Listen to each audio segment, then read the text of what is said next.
Bueno, pasadita a las 3 de la tarde, estamos en un rato más en el Observador Santa Fe 102.5 como cada viernes. Bienvenidos, bienvenidos a esta hora de radio. Nos pueden seguir en nuestras redes, en Instagram, el Observador Santa Fe, y en YouTube también nos buscan como un rato más el Observador Santa Fe. Hoy con un programa cargadito, con muchos temas diversos. Vamos a estar hablando en instantes nada más con el doctor Roberto Vicente, ex secretario de Justicia de la provincia, a propósito de la reforma constitucional que ya se viene. Vamos a hablar con el ex ministro de Economía de la provincia, actual diputado del Partido Justicialista, Walter Agosto, acerca de este pedido de financiamiento, de endeudamiento por parte del gobierno de Puyaro del orden de los $1.000 millones. Y la frutilla del postre, vamos a estar con Dylan, violinista, con Dylan Villanueva, vamos a conocer de su historia, de su música. Ya mismo comenzamos a compartir este programa, esta hora de un rato más.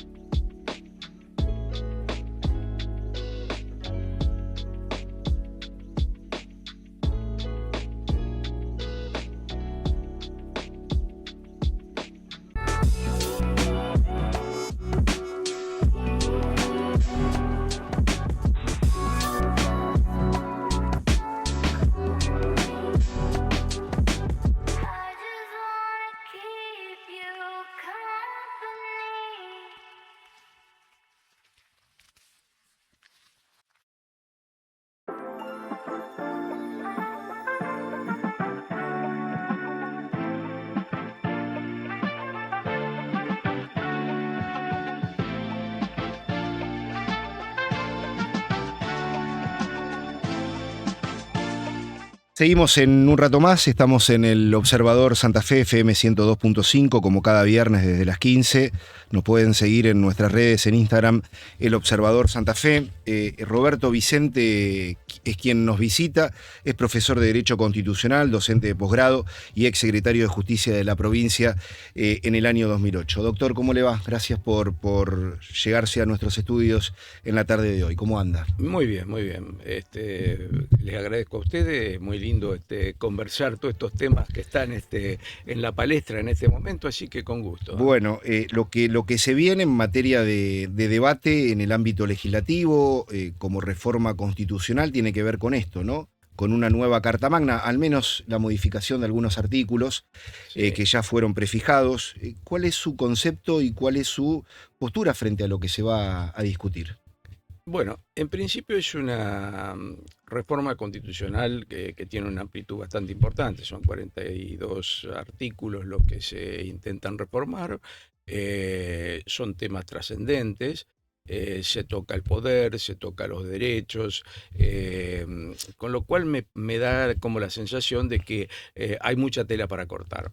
El proceso en sí ha sido un proceso un poco acelerado, ha sido un proceso que ha tenido poco debate social.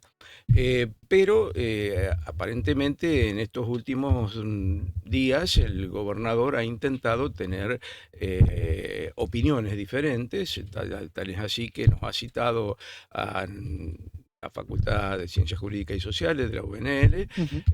a otros referentes de la Universidad Católica y referentes, digamos, del derecho, para discutir.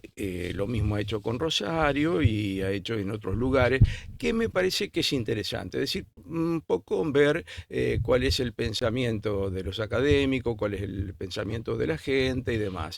Ahora, bueno, viene la otra parte, ¿no es cierto? Es cuando se inicien las sesiones y ahí veremos cómo van a trabajar los distintos constituyentes. Son muchos bloques, va a haber algunas diásporas seguramente en la discusión, Ujú. pero seguramente como una constitución no se reforma todos los días, hay momentos constitucionales y en los 40 años de recuperación democrática demoramos mucho tiempo para lograr algo que todos los gobiernos fueron reformistas, desde el primero al último. Es decir, con lo cual nadie puede decir, uy, esto ocurre ahora y nadie lo tenía pensado. No, no. Ahora, nadie lo ha logrado. ¿Por qué no se pudo antes? Claro, mira, Germán. Acá hay un tema que tiene que ver a veces con las mezquindades políticas. Ujú. Lamentablemente esto es así. Y las mezquindades políticas tienen mucho que ver con, claro, el que reforme la Constitución con los criterios actuales va a tener reelección. Y si tiene reelección, le estamos dando 2 periodos. Si le damos 2 periodos, posiblemente ese partido se afiance y tenga la posibilidad de gobernar durante un tiempo bastante prolongado. Esa es la verdadera cuestión. Es un tema eminentemente político y, bueno, es entendible que los Sí, partidos sí. políticos que luchan por llegar a conducir la provincia y llegar a gobernar y llevar adelante sus proyectos políticos tenga algún grado de mezquindad en este tipo de cuestiones. Pero cuando pensamos en la Constitución, que estamos hablando de los derechos, que estamos hablando de las reglas de juego que tiene la sociedad santafesina, me da como la sensación que, como decía Alberti, es la carta de navegación. Y si es la carta de navegación, tenemos que tener una carta de navegación que nos permita a todos llegar a buen puerto. Y el camino para llegar al buen puerto es fundamentalmente, ante un menú tan amplio, tener la claridad consensual que tiene que tener cada grupo para poder avanzar. Em, ¿Qué aspectos de la actual Constitución considera usted que han quedado de alguna manera obsoletos y que sí o sí deberían reformarse? En realidad, yo siempre digo esto. eh, Esta es una constitución con la que han gobernado distintos partidos políticos. Y han podido gobernar, no han tenido inconvenientes. Esta es una constitución que tiene un artículo que trasvasa todos los derechos de la Constitución Nacional. Es decir, con lo cual, toda esta reforma que se hizo en 1994, que tenemos muchos de esos derechos a medio camino, se pueden aplicar sin ningún tipo de problema y se puede legislar sin ningún tipo de problema. Ujú. Eh, lo cual ha demostrado que se pudo gobernar hasta acá y han gobernado los distintos partidos políticos. Ahora bien, si a uno le dicen, bueno, pero es bueno renovar, como quien dice, los votos para ver si estamos de acuerdo con ciertas cuestiones que están vigentes y cuáles son las que habría que retocar para mejorar la calidad de vida de la gente, yo creo que es un momento oportuno. Entonces, lo que creo que hay que trabajar es con mucha dedicación en la organización del poder, que es uno de los temas clave, es decir, acá se discute el problema elección-reelección, creo que es un tema zanjado, ya es un tema que no amerita discusión. Ujú. Se discute el problema de la reelección indefinida de los legisladores, el problema de la reelección indefinida de los intendentes y de los presidentes comunales, los distintos periodos. Bueno, eso es una discusión de alto voltaje. Primero porque las reelecciones indefinidas en los legisladores y fundamentalmente con una bicameralidad como tiene nuestra provincia, requiere seguramente de una mirada un poco más fija, más buscando alternancias, ¿no es cierto? Ujú. Y las alternancias se consiguen cuando, por ejemplo, en esos sistemas que permiten la reelección indefinida, cuesta mucho al que tiene que enfrentar a quien se encuentra ya durante varios periodos en un lugar, ganarle la elección. Esto es así, Sí, sí, es está así. clarísimo. ¿Por qué? Porque tiene muchas herramientas quien está en ejercicio que el otro no tiene. Mm. Y la alternancia es bueno. No hay democracia que funcione sin alternancia y pluralismo político. Y el pluralismo político es lo que nos enseña fundamentalmente a discutir. A discutir en el buen sentido de la palabra. Discutimos porque hay diáspora, presentamos las diferencias y en un momento determinado tenemos la síntesis, empezamos a consensuar, decimos, bueno, hasta acá podemos ceder, hasta acá podemos ceder los otros, etcétera, etcétera, y vamos consiguiendo de que en el tiempo muchas de las cuestiones que creíamos que nunca íbamos a llegar a superar, las superamos. ¿Cuáles son los puntos imprescindibles que sí o sí tienen que debatirse, que sí o sí tienen que tratarse y que formen parte de la vida cotidiana de la gente próximamente? Uno de los temas fundamentales es la autonomía municipal. Yo creo que somos una de las constituciones que estamos atrasada y estamos en contradicción con la Constitución Nacional en relación a la autonomía. Más la jurisprudencia de la Corte Suprema de Justicia de la Nación, desde Rivademar contra la Municipalidad de Rosario, ya fijó la autonomía y estamos hablando de mucho antes de la reforma constitucional. Con lo cual, este tema era un tema que en la doctrina constitucional ya estaba. Con más razón, después de la reforma del 94, lo tenemos como una manda constitucional para las provincias. Entonces, es un tema clave. Esto es un tema clave. Ahora bien, ¿cómo va a ser esa autonomía? Porque hay que pensar también que esta es una provincia muy grande y es una provincia con una disímil situación en lo político, en lo económico, en lo social, desde el sur al norte. Con lo cual, ahí hay que empezar a ver cuáles son los municipios que pueden tener una autonomía plena y cuáles son los municipios que no lo pueden tener. Y entonces ahí hay que establecer mecanismos que, hasta con cláusulas transitorias, que permita fundamentalmente el crecimiento armónico que tiene que tener la provincia y que estos sectores más postergados también tengan alguna posibilidad de que en el derrame digamos, de las recaudaciones, siempre les llegue algo. Por eso las coparticipaciones, así como es tan importante la coparticipación nacional para la provincia y también que le cae a los municipios, la coparticipación que tiene que tener la provincia con los municipios es clave. Clave, sí, clave, clave. Usted lo mencionaba en el comienzo de la entrevista, uno de los temas tiene que ver con la reelección del gobernador. Sí. ¿Qué posición tiene usted frente a esto? Bueno, yo siempre dije que no me gustan las reelecciones, pero también digo, por otro lado, que el no gustarme las reelecciones no significa que la realidad actual, con la complejidad que tiene hoy la política y la economía, y el problema de que los derechos, de alguna manera, en muchos casos se encuentran cercenados para sectores de la población, requiere fundamentalmente de proyectos que tengan un alcance un poquito más amplio. Entonces, una reelección no me parece una cuestión desacertada.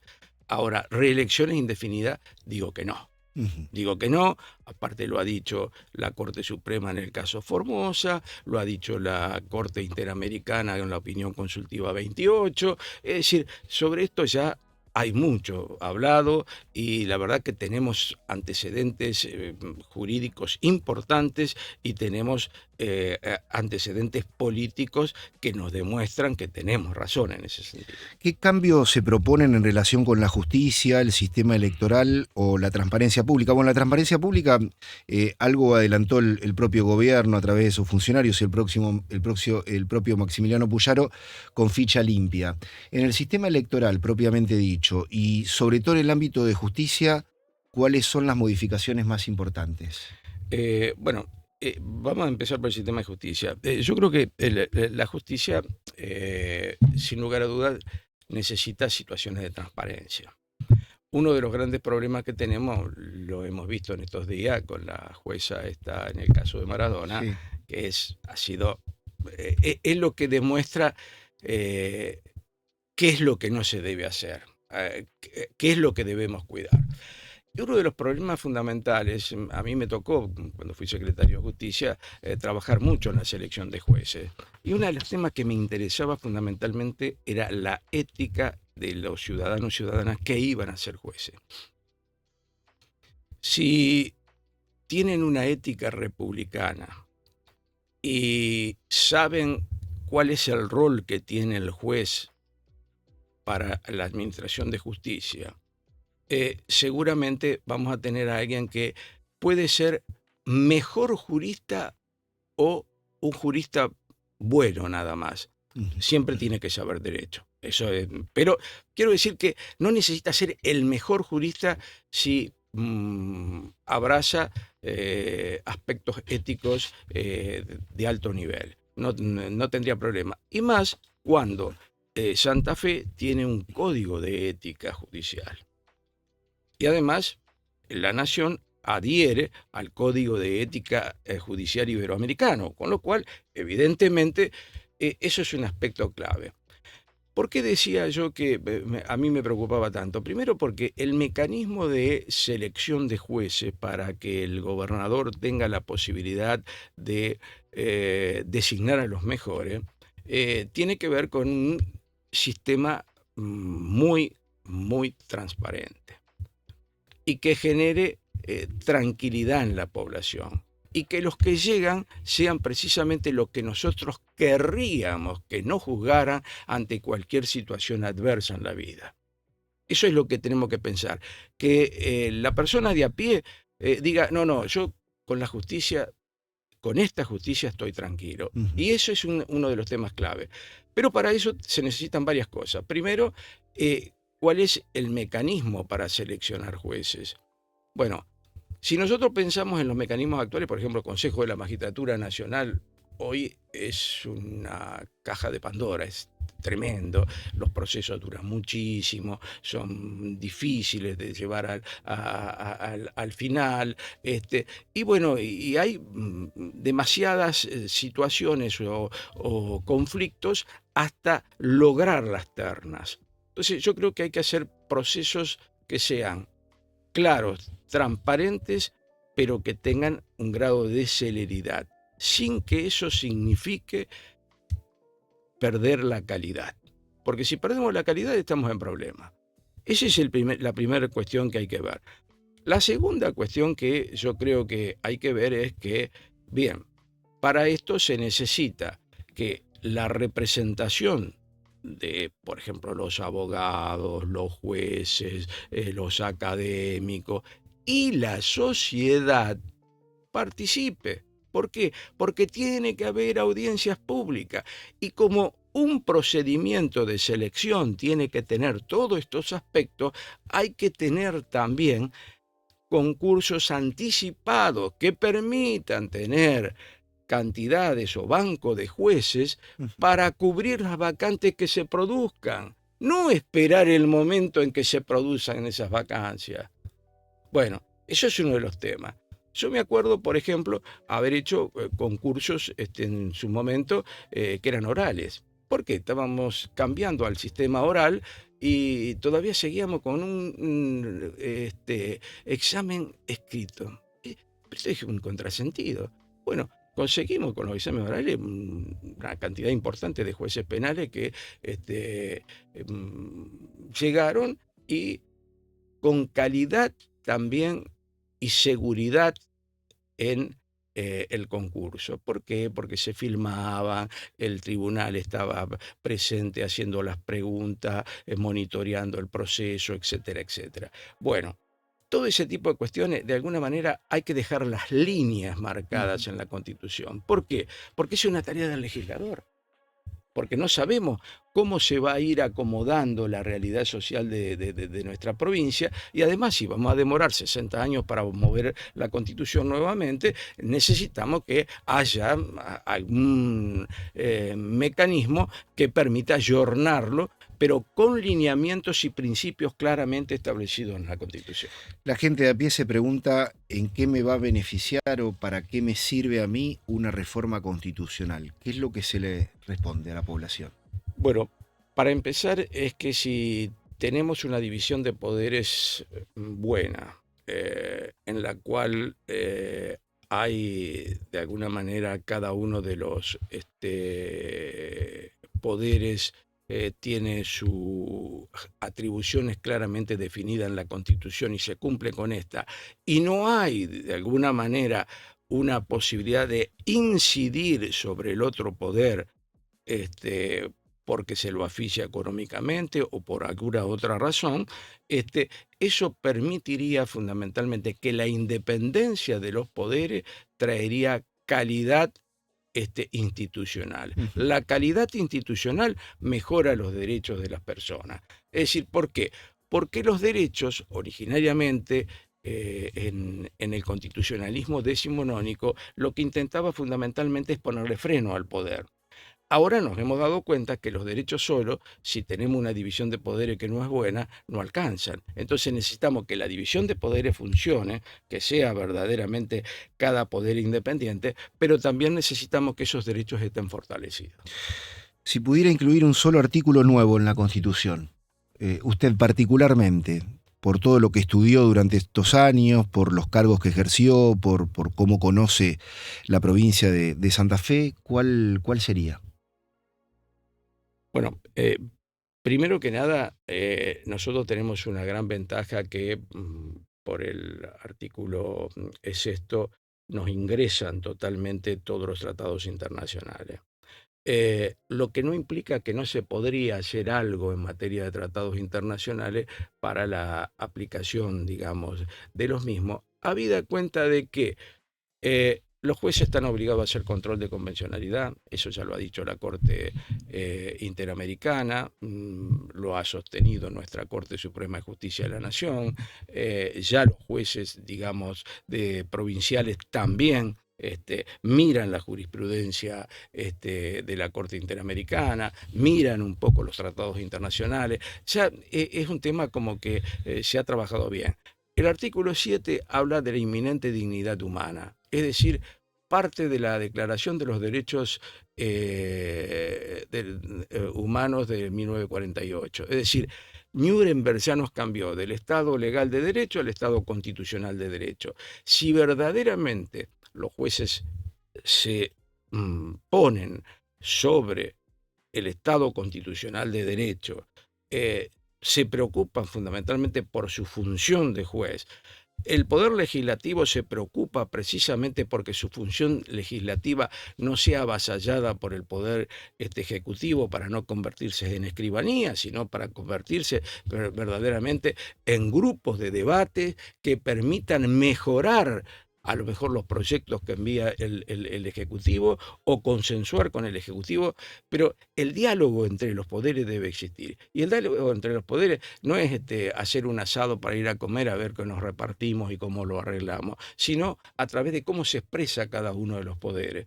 Y los poderes se expresan de acuerdo a las potestades que la propia Constitución le da. Bueno, y ahí hay algunas situaciones donde hay que trabajarlas para mejorar y aceitar, digamos, este sistema.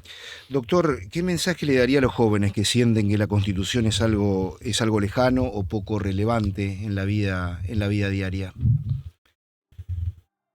Bueno, yo le diría, por ejemplo, yo me formé en la universidad en una época donde estudiábamos la división de poderes y no había división de poderes. Ujú. Hoy tienen división de poderes. Hoy pueden ver, decir, hoy existe acceso a la información pública, tema que tiene que estar claramente definido y está dentro de los temas a incorporar en la Constitución. El tener acceso a la información pública permite que el ciudadano sea más ciudadano. ¿Por qué? Porque conoce mejor sus derechos, pero conoce cómo ejercerlos también. Porque a veces el poder preguntar qué es lo que está pasando con tal o cual situación, no preguntar por preguntar, sino preguntar verdaderamente para mejorar, es positivo. Las organizaciones no gubernamentales han dado un grado superlativo de mejoramiento de los derechos a través de los denominados litigios estratégicos. Litigios estratégicos que hoy también están en crisis. Por ejemplo, 1999. Asociación Bengalensis contra Nación. ¿Para qué? Para la entrega de los medicamentos de VIH. Lean la noticia de hoy y decimos, caramba, pero el gobierno no se da cuenta de esto. La justicia se dio cuenta en aquel momento porque, digamos, el Poder Ejecutivo, y claro, cuidaba la caja. porque había crisis. 1999, no estábamos en el mejor momento. Perfecto. Bien. Qué sé yo, Viciconte, tema el mal de Chagas. Bueno, les obligó a hacer una vacuna. A ver, ¿qué ocurre ahí? Ahí nos damos cuenta fundamentalmente de que hay un activismo judicial, pero no un activismo judicial desmedido, es un activismo judicial para garantizar derechos, los derechos de las personas que se encuentran en una situación de desprotección. A ver, las personas desaventajadas, ¿les sacamos todos los derechos? Si ya no los tienen, encima se los sacamos también en las leyes y en la Constitución. No, al revés, tenemos que ver de qué manera no nos vamos al clientelismo político, que es lo que nos sirve. Pero tenemos que ir a pensar cómo resolver el problema de los derechos, y los derechos cuestan. Hay un librito de Holmes, de un norteamericano, que es uno de los que plantea fundamentalmente estas cuestiones del activismo judicial y dice, acá se dice que los derechos económicos, sociales y culturales son los que más cuestan, pero en realidad los derechos civiles y políticos también cuestan. Es decir, cuestan y cuestan muchísimo. Votar cuesta, pero a nadie se le ocurriría pensar que no hay que votar porque cuesta. Porque si no votamos porque cuesta, corremos el riesgo de tener gobiernos autocráticos o tener tiranías. Entonces, bueno, lo mismo pasa.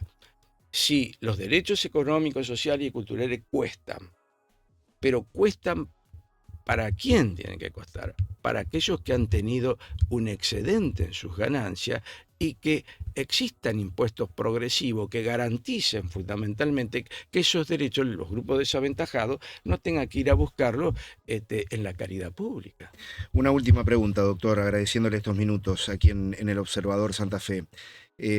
¿Cree usted que esta reforma constitucional nos va a permitir tener una mejor calidad institucional, una mejor provincia a mediano o largo plazo?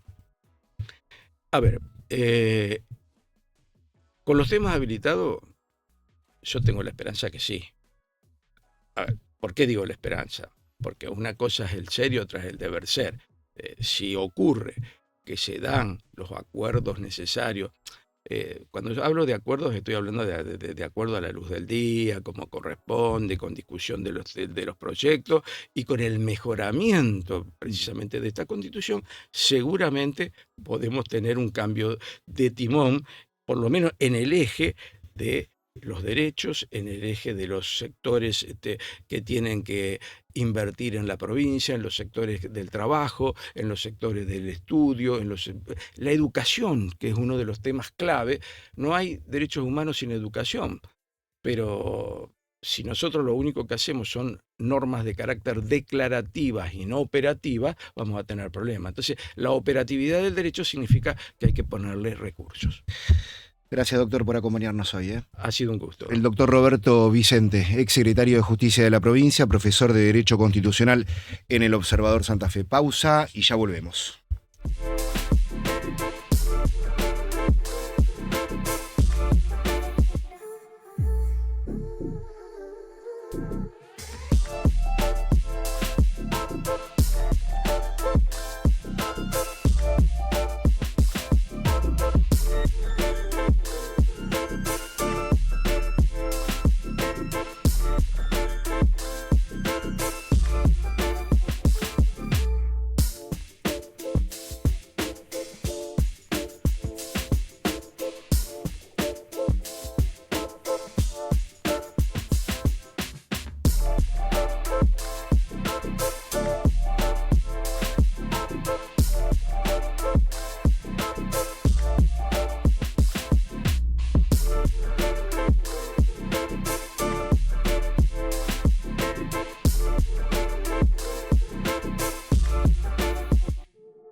Seguimos en un rato más en el Observador Santa Fe, hoy con la visita del exministro de Economía de la provincia y y actual diputado provincial Walter Agosto. Walter, gracias por acompañarnos en la tarde de hoy. Un gusto para mí acompañarlos.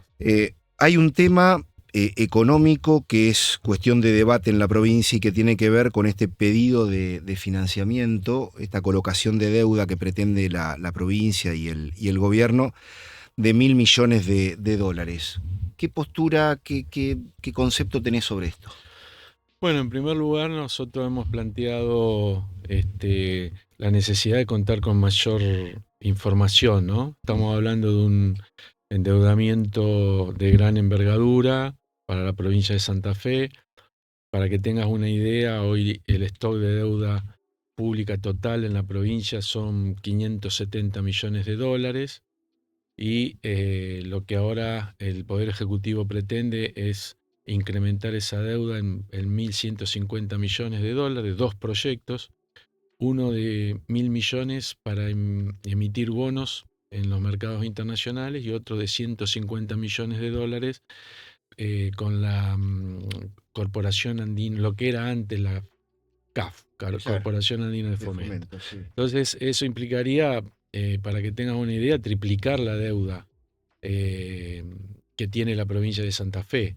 Y eso debemos ponerlo también en el contexto actual, ¿no? El contexto global, que es un contexto adverso en los mercados financieros internacionales, y también el contexto de nuestro país, que como todos sabemos, tenemos un riesgo país muy alto, que es en definitiva una sobretasa que Argentina y las provincias tienen que pagar con relación a lo que paga un país que normal, digamos, que no ha tenido episodios reiterados de default como ha tenido el nuestro. Entonces, un endeudamiento muy grande en un contexto que no vemos para nada favorable, y eso llevaría a que la provincia tenga que pagar un costo financiero muy elevado. Y por eso nuestros reparos están planteados en esa situación, en el sentido que creemos que si bien la provincia de Santa Fe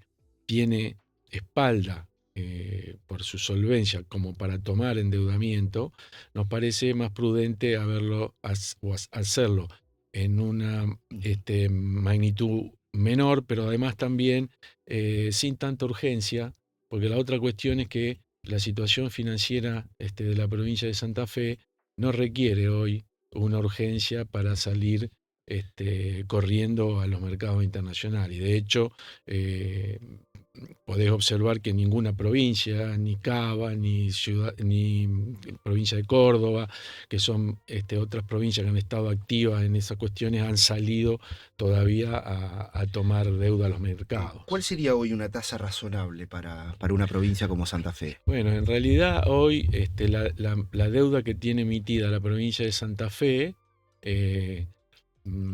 cuyo vencimiento empieza a operar este año, son 3 cuotas de 83 millones de dólares en año 25, 26, 27, tiene una tasa que está en torno al 6,9%. Claro.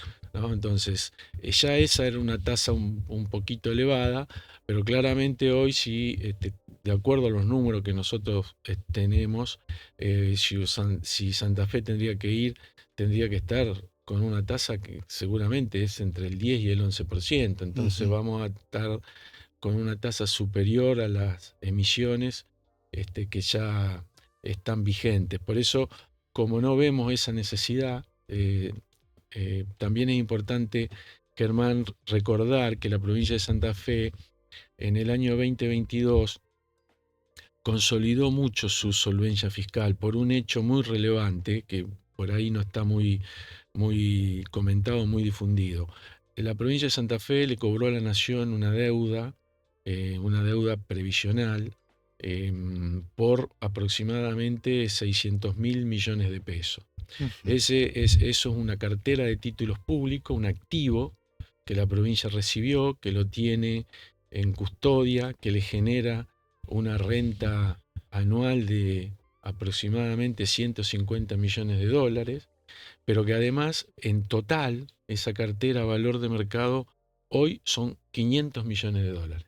Entonces, el presupuesto también plantea, el presupuesto vigente de la provincia, que esos fondos pueden aplicarse a hacer obra pública y también a cancelar deuda. Por eso también nosotros decimos, la provincia tiene ahí una fuente de financiamiento que no tiene que salir a buscarla, que también podría en una transición, digamos, hasta que los mercados muestren un poco más de tranquilidad, financiarse de esa manera sin tener que arriesgar a asumir un costo La pregunta es demasiado elevado. por qué no se toma aquí Bueno, esta herramienta. yo creo que el gobierno está analizando la necesidad de tener muchas autorizaciones de deuda. Ujú. En todo caso, si después las usa o no, será otra cuestión.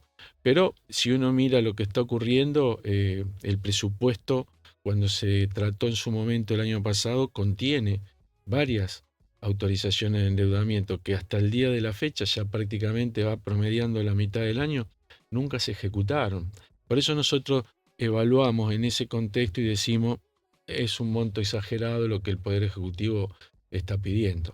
Lo que se ha visto en las últimas horas en los títulos de los medios nacionales tiene que ver con una colocación de deuda por parte del gobierno nacional para robustecer las arcas del Banco Central, con una tasa del 29,5% anual. De esto se agarra también el gobierno provincial para argumentar esta solicitud de endeudamiento. Sí, lo que pasa que ahí lo que hay que tener en cuenta es que la emisión que hizo el gobierno nacional es para tomar una deuda que va a devolver en pesos. Entonces hay una gran diferencia. Distinto sería si el gobierno provincial estaría proponiendo a la legislatura endeudarse en pesos. Claro. El análisis es totalmente distinto. Si bien esa colocación de bonos del gobierno nacional se tiene que suscribir en dólares, es decir, que el que quiere comprar tiene que poner dólares, pues el Banco Central necesita para su reserva, la devolución en el futuro es en pesos. Y ese es un tema central, porque justamente la provincia de Santa Fe tiene sus ingresos en pesos. Y en esa situación hay que tener mucho cuidado de endeudarse en dólares, porque hay un Claro. descalce ahí. Nosotros no somos la provincia de Neuquén, que tiene regalías y Sí. que entonces puede una parte de sus recursos estar percibiéndolo en moneda extranjera. Por eso también decimos, hay que ser cuidadosos. ¿Por qué no haber evaluado una colocación en pesos, aunque eso seguramente puede ser a un plazo menor? Ujú. Pero mientras tanto, esperar si realmente el mercado internacional se termina normalizando para la Argentina, y por ende para las provincias, y tener una oportunidad mejor.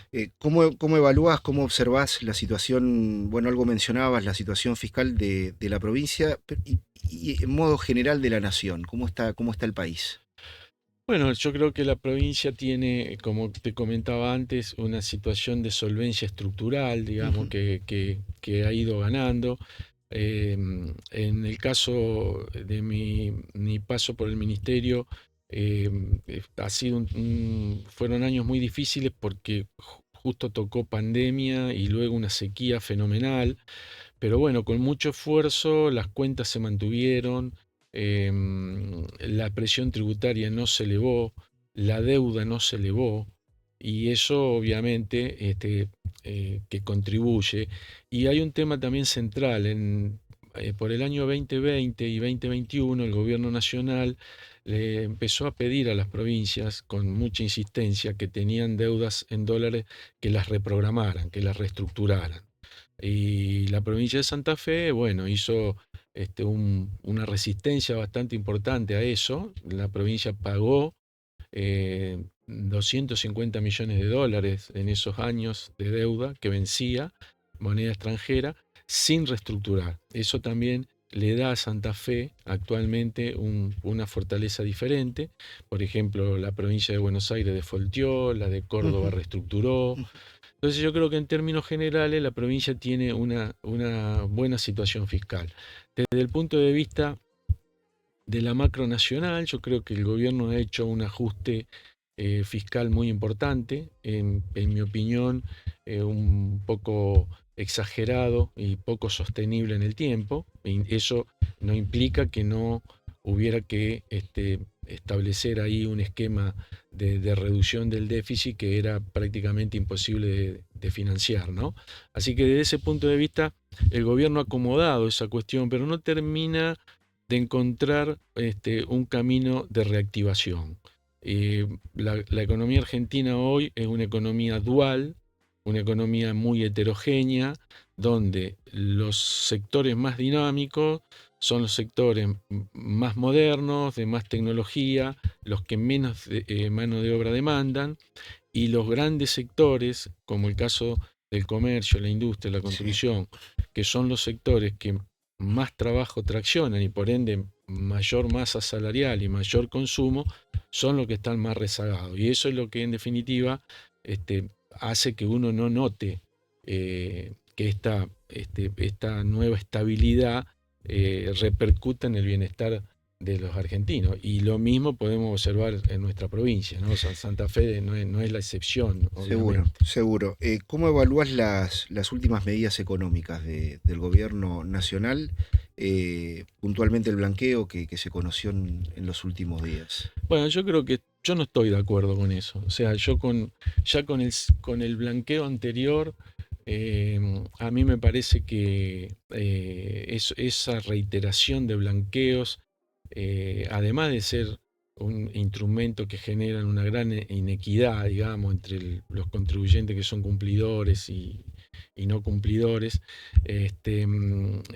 me parece que ya era una reiteración, se había hecho uno antes, eh, y hubiera sido muchísimo más necesario tal vez establecer un esquema donde se dé facilidades de pago para poder volver a la normalidad tributaria, porque es cierto, después de la pandemia, muchos contribuyentes pequeños y pequeñas y medianas empresas no pudieron cumplir con sus obligaciones tributarias, pero bueno, creo que el gobierno nacional, más preocupado por la obtención de dólares, priorizó este blanqueo y no un régimen de facilidades de pago para los pequeños contribuyentes y las pequeñas y medianas empresas. Y blanqueo 2, pongámosle, o 3, ya no sé por cuál Sí. vamos, eh, no tiene otra cosa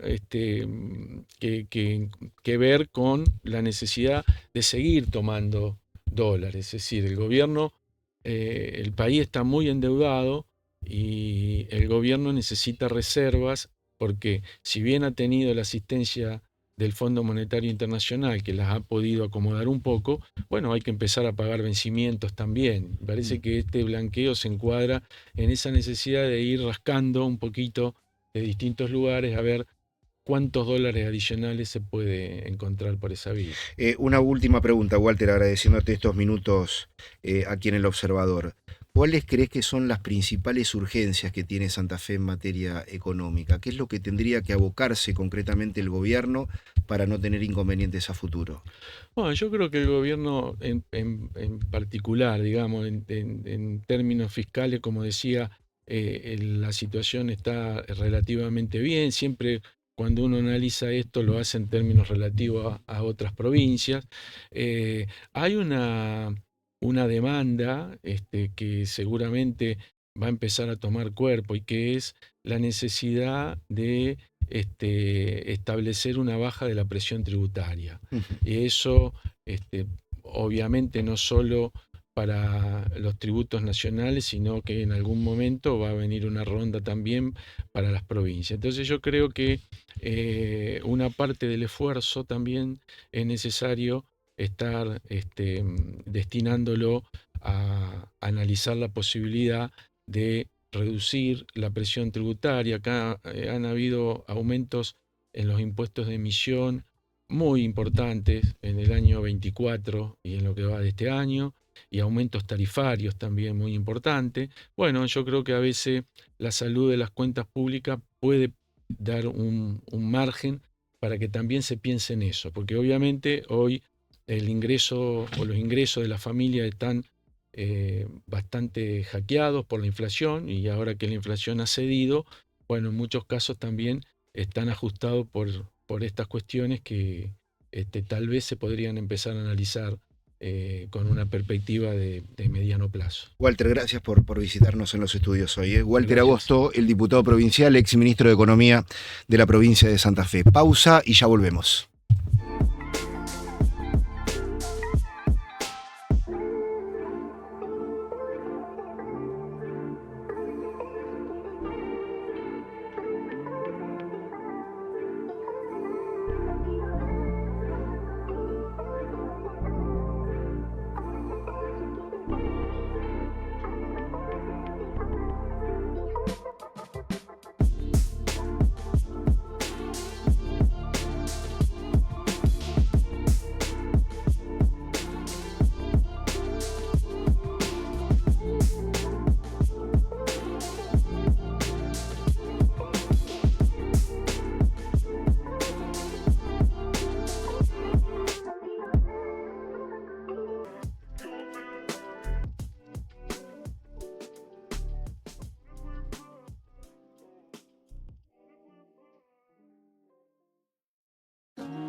Último bloque del Observador Santa Fe, en un rato más, como cada viernes a las 3 de la tarde. Hoy nos visita Dylan Villanueva, no necesita demasiada presentación, creo que todo el mundo lo conoce, lo ha visto, y es un honor, es un placer tenerte, Dylan, aquí en los estudios en la tarde de hoy. ¿Cómo estamos? Bien, bien, bien, con un poquito de frío, pero perfecto. Se vino de golpe, ¿eh? Se vino de golpe. Sí, pegó duro el cambio. Bueno, contanos cómo surge tu relación con el violín, cómo empieza ese amor entre este chico y ese elemento que es bastante difícil para la mayoría de la gente, ¿no? Es raro, es raro, es raro. Sí, bueno, mira, te cuento, yo arranqué con la música más o menos cuando tenía 4 años, 5 años, los acompañé a mis hermanos mayores Ajá. a sus clases de música, que las hacían ahí en la primaria por la que pasamos todos mis hermanos. Nosotros somos cinco hermanos. Y todos pasaron por esa primaria y por el proyecto, porque es un proyecto social de acá de la ciudad de Santa Fe, que se llama Somos Música, que se había dado ahí en la escuela primaria. Básicamente lo que hacían era llevarle este tipo de instrumentos de orquesta sinfónica. Bueno, en su momento eran solamente cuerdas, violín y violonchelo. Les llevan a los chicos para que vean cosas distintas, ¿viste? Entonces mi papá los anotó a los chicos al proyecto y cuando yo era más chiquito los acompañaba a ellos.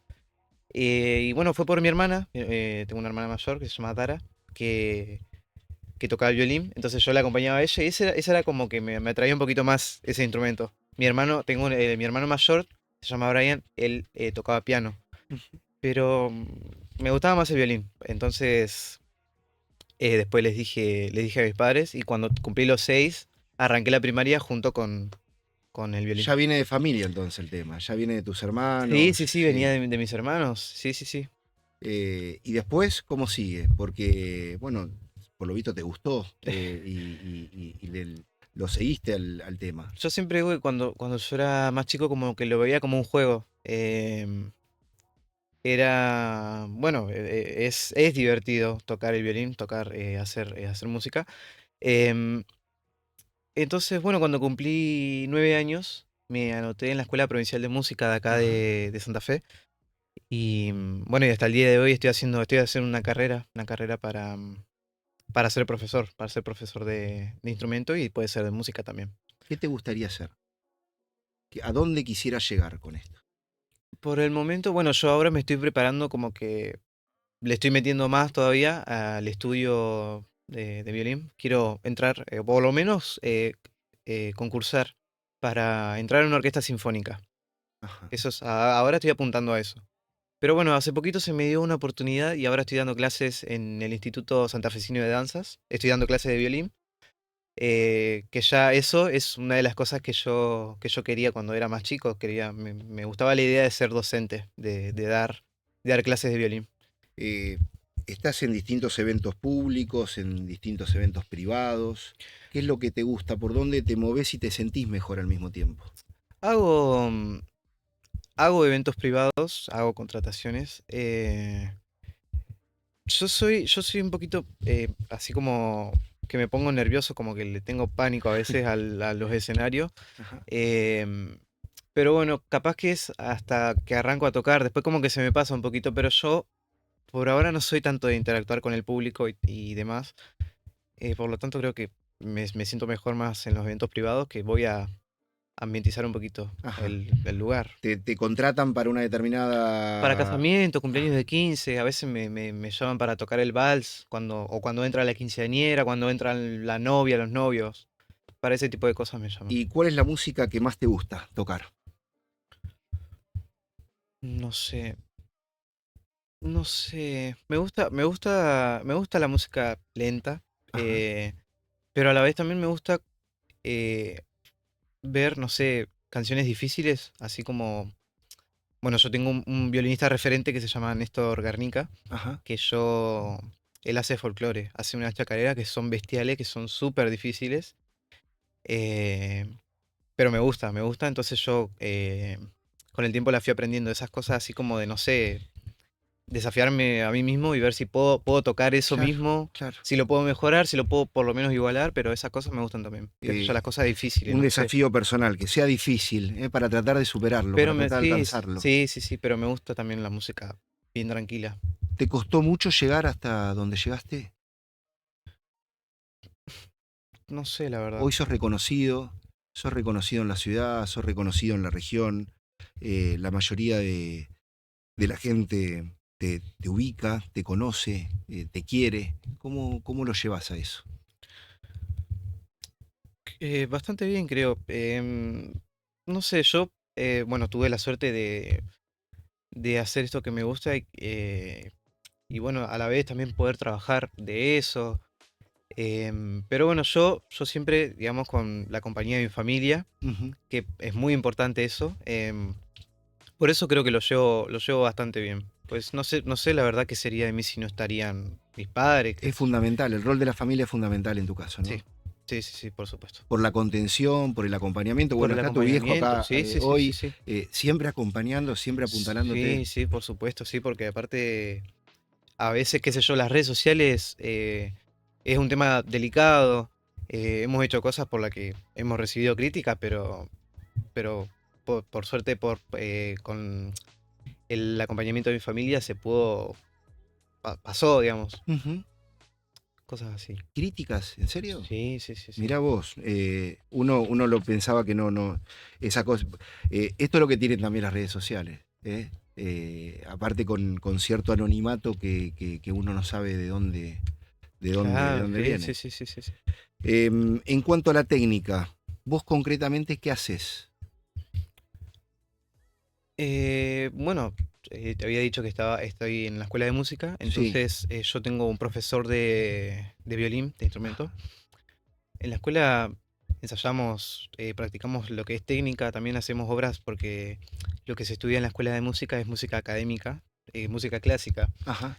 Em, pero digamos, al nivel de cada uno de los chicos. Entonces, hago conciertos para violín. Después, bueno, tengo un cuadernillo que me dan todos los años, de ahí donde tengo ejercicio para la técnica, ejercicio para digitación, tipo velocidad de los dedos, Es dobles muy difícil, cuerdas. es muy difícil. Es difícil el instrumento y más cuando lo estudias es medio pesado. Pero como yo lo arranqué de chiquitito, cuando era chiquitito sí lo veía más como un juego, era más fácil, pero después sí se fue complicando. Pero ¿Y por suerte después también la música popular y eso no me cuesta tanto y me gusta tocar música. cuántas horas le dedicas en el día al violín? Depende de los días, porque últimamente, bueno, ando bastante ocupado con el tema de la escuela. Estoy muchas horas en la escuela, pero porque ya estoy terminando, entonces tengo más materias ahora. Pero lo que puedo, capaz que 2 horas, 2 horas y pico, Ajá, más o menos. ajá, Es todos los días. lo que puedo, sí, sí, sí, cuando puedo, sí. Hablabas recién de la escuela. ¿Y qué te dicen en la escuela habitualmente tus compañeros sobre esto? Sí, ¿Eh? hoy mis compañeros, sí, hoy me escucharon, porque yo ahora estoy ensayando un concierto súper difícil, y me escucharon mis compañeros y me decían que era el mejor, me decían que era el mejor de la escuela. Sí, yo me río nomás, pero sí, sí, sí, siempre que me escuchan me dicen cosas así. Ajá. Es, ¿Y qué te piden algo especial? ¿Te piden alguna canción? ¿Te piden que toques algo en particular? no, ahí en la escuela no, solamente cuando me escuchan estar ahí en la escuela, cuando hoy tuve música de cámara y me escucharon tocar las obras que hacemos en música de cámara y me decían, ay, qué bien que tocas, sos Y el claro, mejor de acá de la escuela. y sí, claro. Pero no, no me piden que toque cosas. Lo que sí me pasó hace poco es que uno de mis compañeros está aprendiendo la chacarera del violín y él sabe que yo la sé tocar y me pedía ayuda con eso. Me decía que la toque para escucharme por lo menos. Mm. ¿Querés tocar algo? ¿Te parece? Para Sí. que lo disfrutemos. Lo vamos a disfrutar con la audiencia, con toda la gente del observador de la región. Lo que quieras, lo que se te ocurra y lo disfrutamos juntos. Bien.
Qué bárbaro, qué impresionante. Impresionante, la verdad. Y así yo te he escuchado con un montón de canciones, viejas, modernas, nuevas, nacionales, internacionales. ¿Qué es lo que tomas de cada una? Porque, bueno, una debe tener su desafío cantarla, pero también al mismo tiempo tocar el violín para con esa canción, ¿no? Em, no sé, bueno, a ver. No sé, bueno, yo el tema de tocar así música popular, eh, Se dio porque mi papá quería que yo muestre lo que hacía, pero en las redes sociales. Entonces a mí se me ocurrió hacerme un Instagram y decirle a la gente que preguntarles qué canciones les gustaban. Así yo empezaba a subir videos de covers, dedicándole canciones a la gente. Em, por eso, digamos, el repertorio así como súper, súper variado. Claro. Pero, qué sé yo, hay de todo, hay de todo. Entonces, a mí me gusta, bueno, hay canciones como, no sé, Bohemian Rhapsody de Queen, Sí. que tiene sus cosas, capaz que no en lo cantado, sino en los solos de Brian May, por ejemplo. Em, qué sé yo, y esas cosas, bueno, sí, no sé, capaz que yo no me doy cuenta, pero son cosas difíciles a veces. Sí, sí, sí, sí. Después, bueno, hay como, a mí también me gusta Nahuel Penisi, por ejemplo, y Nahuel Penisi tiene canciones que son casi imposibles de cantar y que a la vez para hacerlo cantado es complicado. Es Por ejemplo, complicado. Universo Paralelo tiene una melodía súper, súper difícil de cantar y de tocar, por Ujú, ejemplo. ujú. Pero qué sé yo, esas cosas como que... ¿Y cuál es la que te piden? ¿Cuál es la canción favorita de la gente que todo el tiempo te la están pidiendo? Hubo muchas, porque a mí me conocen, yo me he hecho viral un par de veces en las redes sociales y, y era como por temporadas. Cuando yo me hice viral cuando tenía 9 años, porque una seño de la primaria subió que yo estaba tocando despacito con el violín. Entonces, después la gente que me escuchaba me decía, me pedían que toque despacito. Después, con el tiempo, me hice viral porque había tocado El Parrandero de los Palmeras, entonces la gente me conocía por esa. Después pasó que me hice viral por Jijiji de Los Redondos y me pedían que toque Bien. Jijiji. Es, Depende del momento, depende la época y es eso, depende. sí, sí, sí. Pero cuando me piden, no sé, a veces voy a eventos privados y me dicen que toque una cumbia. Ponele, Claro. termina el vals de los 15, me dicen, ¿cómo no te tocaste una de los Palmeras? Algo así, ¿entendés? Y tenés que preparar de antemano mucho el repertorio que en esa oportunidad vas a tocar, o no, o va surgiendo, va improvisando sobre esto. No, porque eh, cuando me contratan me dicen, me preguntan. Depende, hay gente que sabe qué canción quiere para el vals y algunos me preguntan si yo tengo alguna para que puedan bailar el vals. Mm. Em, pero depende, también me contratan por tiempo, entonces capaz que necesitan media hora y yo me fijo más o menos qué canciones puedo meter. Y después de estudiarlo, si son fáciles las canciones, no, pero después, a lo sumo, si son canciones que no tocaba hace un tiempo, capaz que las tengo que, Te cuesta un poquito que más. tengo que tocar un poquito para no mandármela después, Mm. por las dudas.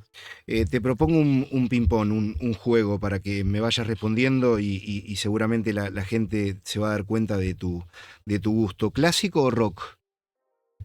Rock, Rock. ¿Practicar o improvisar? improvisar. ¿Solista o en grupo? Y solista, creo. ¿Una persona famosa para tocar, para poder hacer una colaboración? Nahuel Penici. ¿Series o películas? Películas. ¿Un libro o el celu? No, el celu. ¿Twitter o Instagram? Instagram. ¿Un emoji que te represente? Te maté El ahí. el que guiñé al ojo. Algo que no puede faltar en tu estuche. Cuerdas. Mm. Y una palabra que te defina. Mm, Eso está difícil. Yo escuchándote, yo veo perseverancia, veo aprendizaje, veo superación, veo de todo un poco, ¿no? Veo un entorno familiar muy, muy unido que te va apuntalando y que en definitiva te hizo llegar hasta acá y sos re chico y por ahí los sueños se pueden concretar y poder llegar a todo eso o aparte de lo que me mencionabas recién, ¿no? Ujú. A tocar con Nahuel Penisi, con los grandes de la ¿Quién música sabe? argentina, en en algún escenario del país. Ujú. Dylan, yo te agradezco que hayas venido. Te voy a pedir que nos des un teléfono, la dirección o cómo contactarte, la gente que quiera comunicarse contigo para que puedas ir a tocar a cualquier evento. Bien, me pueden contactar por las redes sociales, después ahí cualquier cosa me mandan un DM, yo estoy siempre en las redes Siempre sociales. disponible. Em, Me pueden encontrar en todos lados porque por ahora estoy en YouTube, tengo un canal de YouTube, tengo Instagram, Twitter y bueno, tengo el Facebook, pero es lo mismo de Instagram. Mm. Me pueden encontrar en todos lados como Dylan Violinista. Dylan con Y se escribe. Dylan Violinista, pueden buscarlo incluso en Google, ya te va a aparecer, te van a aparecer las redes sociales, te va a aparecer todo. Después de ahí ya se pueden contactar conmigo. Dylan, gracias. Mil gracias por haber venido Muchísimas gracias, esta gracias. tarde aquí. Gracias por el espacio. Dylan violinista, nos vamos con algo de su música, puede ser que nos toque para despedirnos. Nosotros nos vamos a despedir del programa, vamos a volver el próximo viernes a partir de las 3 de la tarde y qué mejor por irnos con él, con la música de Dylan Villanueva, con la música de Dylan, el violinista tan nuestro, tan santafesino. Con él nos vamos.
Gracias, Dylan.